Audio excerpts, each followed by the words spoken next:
I'ma show you where the West Coast at. It's in me. All that West Coast living. It also lives in me. Tossing up fingers and waving flags. Getting money while the six straight drag. The West in me. Yes, that West Coast living. It also lives in me. West Coast for life, Quictamac is on the dice. 100,000 on the table got me feeling right. They said don't do it, but I did it, that's my sacrifice. I hit my number and smile, I love these Cali nights. Once again I'm gone, I'm far out like H.I.T, I just might phone home. I kept my jean loose and fitted 710 hat on. 40 Glock in my pocket, so when I'm rocking alone, for really, check out my melody. Something kept telling me, words can't express the way the crowd kept feeling me. I dodged felonies, dodging bills like Bellamy, living the perfect harmony like Ivory and Ebony. I heard they'll never be, maybe if I just skip a beat. No one will never know what the West Coast really meant to me. East side, Long Beach to the death of me. Iron fist, velvet glove is the recipe. Tried to take it, but I snatched it back.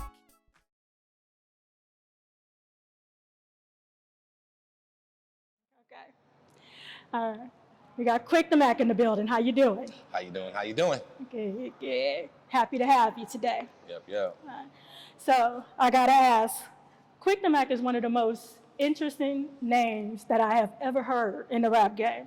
Wow. You gotta share with me exactly how you came up with that. It goes back to high school. My buddy Vince had it first, and I wanted it, so we talked about it, and I became Quictamac. It was something that followed me in high school, and I was like a ladies' man, and et cetera. But my new name though is Samuel the Great.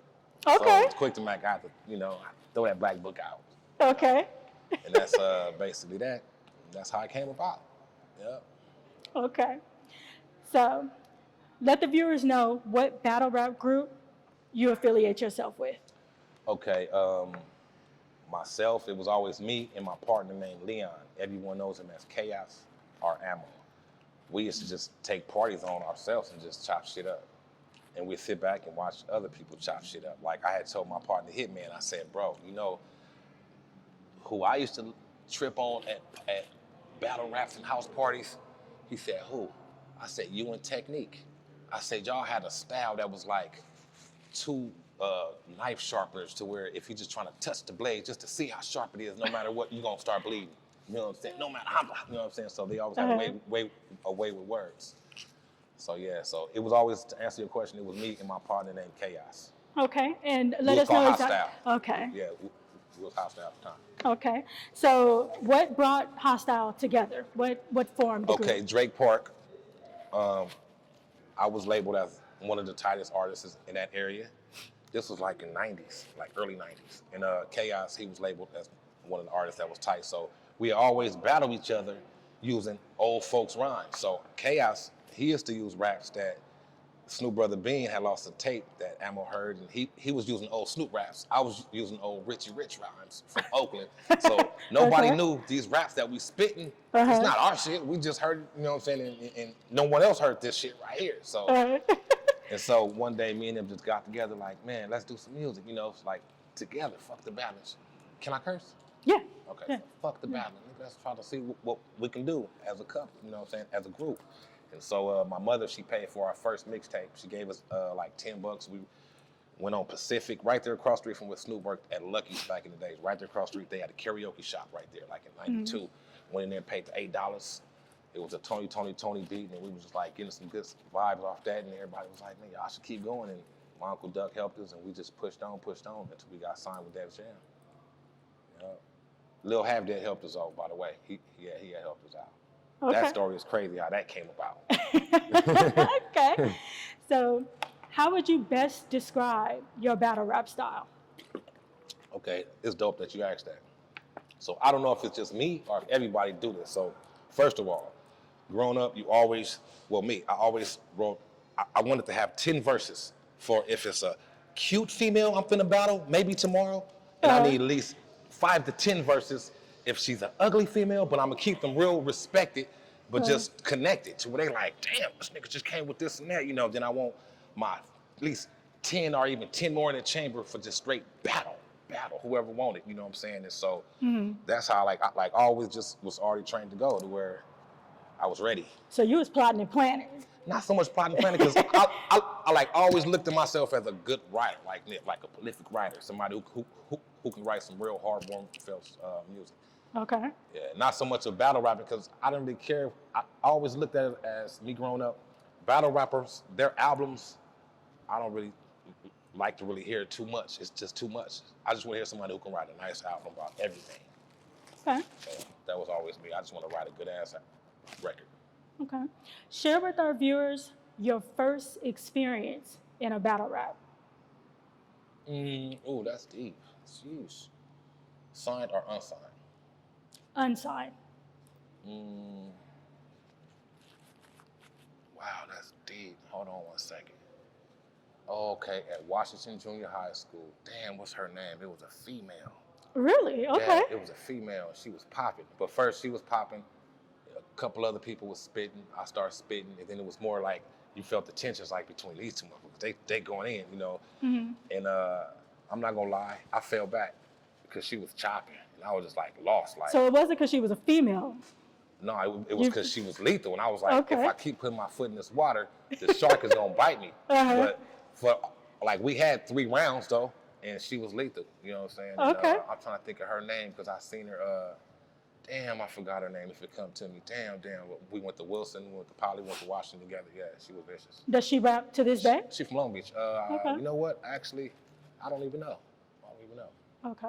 Yep. We're going to have to research that. Now I Okay. can tell you about another battle rap where the guy who helped us get our deal, Lil Happy. Tell me about it. So me and my partner Ammo, we going to the house party. So Happy in there rocking, he going in, you know, and so he aimed it at us. The energy was towards us, so it was like shit. And he was like, "Dog pound this, nigga. Dog pound that, dog pound nigga." We was looking at him like, all right, you know, it was Hotstyle click, nigga. And so we started chopping back and forth. And then after the party, of course they gave it up for him, but he talked to us like, "Hey, I can help y'all out." We like, "For real?" So he told us to meet him on 10th and Gaviota. So we took the bus from Magnolia and 8th. We get to 10th and Gaviota. We walk literally all the way to PCH from 10th Street, walking like we finna probably get a deal. This guy, he let his last song. We cross the street, we can't find him. Mm-hmm. We go back to hop on a bus, and we're facing north. And I get on the phone to call him, and I see the apartments he lived in was on 10th Street with the address. And I'm like, "Oh, we on our way," because on the way back, we like sad now, like, "Oh, this shit ain't gonna happen." Mm-hmm. You know, so we go to the studio, we meet Quincy Jones, etc., and then we end up signing with Total Track, and that was one of the best battle raps ever because that led to some good business. Okay. Yeah. Okay. So that's that. So my next question is, do you consider yourself more of a music artist or a battle rap artist? Music artist. Why? Because my battle rap was more when my stage name was MC Claim. When I didn't care, when I was just chopping shit, just everything had to do with, after I spit, you gonna like this verse, and you gonna already know, damn, I wanna say something to this nigga, but he got away with words. Let me hear him spit the second one. Oh shit, I'm not gonna say nothing because this nigga is ready for whoever. So, but once I became Quictamac, and I just wanted to be laid back and heard, not so much aggressiveness, because I did the house parties and running through crews and all that. I just felt like this is time to do good music and unite with my enemies, unite with whoever. Let's just try something new. Let's make a new potion in the ocean, and that's it. Okay. And then I also want my kids to be able to hear it and say, "Daddy, we like that song," and vibe with me. And I just look over at them like, you know what I'm saying? That's it. That's the best thing. Okay. All right. There were other groups, of course, that was in the trenches at that time in the 90s. We had Porno Style. We had Dynamic Certified. So how would you describe your personal relationship with those two groups? Okay, because I always looked at them as one clique. It was like watching Beach Street and watching the Best Two Dancers, because now they were the battle rappers. Where I knew already, like, I'm not finna jump in these oceans, because nigga, they got niggas like Hitman, niggas like Technique, and they swords and sharp minds is too. But I don't want. I'd rather pick and choose at this point. Like, I'm gonna just sit back and y'all do that shit, but I'm gonna support. You know what I'm You'll saying? sit there with the popcorn, right? Yeah. So, damn. To get back to the question at hand was, okay. So I met Hit though through his brother Dante Jordan. Okay. And then as I got older, like I always tell Hit, I was like, "Hey, I heard that verse. Your brother took that verse from you." You know what I'm saying? So like I was hearing his brother taking shit, and I was like, "Okay, his brother Dante was tight, but Hitman's the truth." You know what I'm saying? So watching him, and like I said, Technique and Pac-10 and that whole crew, I don't know everybody names, but I do know Hit and Perfect Technique and etc. But they was the battle rappers. I wasn't. You know what I'm saying? And then growing up back then, it was more like my buddy Badass, rest in peace. I've known him.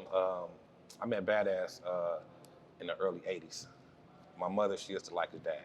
They went to Brandee High, something like that. He played football. Me and Bad, we was little before rap. We was living in Carson. So, you know, and we still work. We worked all the way to his dying day. We just got back from Phoenix. We was finna do a show in November around his birthday time, which was my birthday time also, that we partied. It was a show with Quick, and then when he passed, I literally stopped rapping. I was like, F the rap game. Wow. Yeah, when Bad died, I was like, I'm done with this music. I just sat back, and then I gave it about a good year. I was probably about 2 weeks shy of a year to where something just got into me, and it was my daughter. And my daughter is so fly with the music, and she just graduated. She just got accepted to UCLA. Congratulations. Her style was so, I was like, wow, because it wasn't forced on her. You know what I'm saying? So once I seen that shine, I just brought the whole studio, like boom, got the spot in the garage, everything straight for it. And I've been showing my kids. But it was Badass. It was the Twins. It was the Dove Shack. But the Dove Shack, it was also a part of the name Scrap, who was part of the movement. It was Scrap, Two Scoops, C Night. That was the Dove Shack that I knew. You know, and they had a hit song that I liked that I used to bump every day, and it made me want to have a song to pass out. It was called "Take Some Now, Save Some for Later" to the old beat. I forgot the name of that group, the Jump group, the Cypress Hill. It was to their beat, and so that was the crew. You know what I'm saying? And yeah, and that's basically that shit. And then you still have the TFAs and Radio, rest in peace. Rock Chill, Rock. Popeye, rest in peace. So I used to watch them also, like, from a distance, like Line Block. Yeah, and then my boy Hobo, he had showed me a lot about. His name is Travis. He was like family, unity. Because growing up, we had car washes, and if we wanted to go to the studio, like it'd be like probably 10 of us in the room, and everybody had positions, and we'd wash some cars to have a barbecue to let the community know what we're trying to do and do music and book studio time, but. So it was people like that. And then what made me go to school and learn myself how to work a studio was when I got off of Def Jam, the same people who was making money that I was bringing to the table to make beats. A lot of people turned their tails because why I wasn't signed over. So I said, I'm gonna learn it. And I learned it. And when I learned it, I haven't mastered it, you know what I'm saying? But yeah, I just didn't look back. I went overseas with it. Took E White, took trip, because that's another story. I got stories. Like when I moved to Signal Hill and I found out the twins stay downstairs. Can I talk about this? Yeah. Look, so I moved up.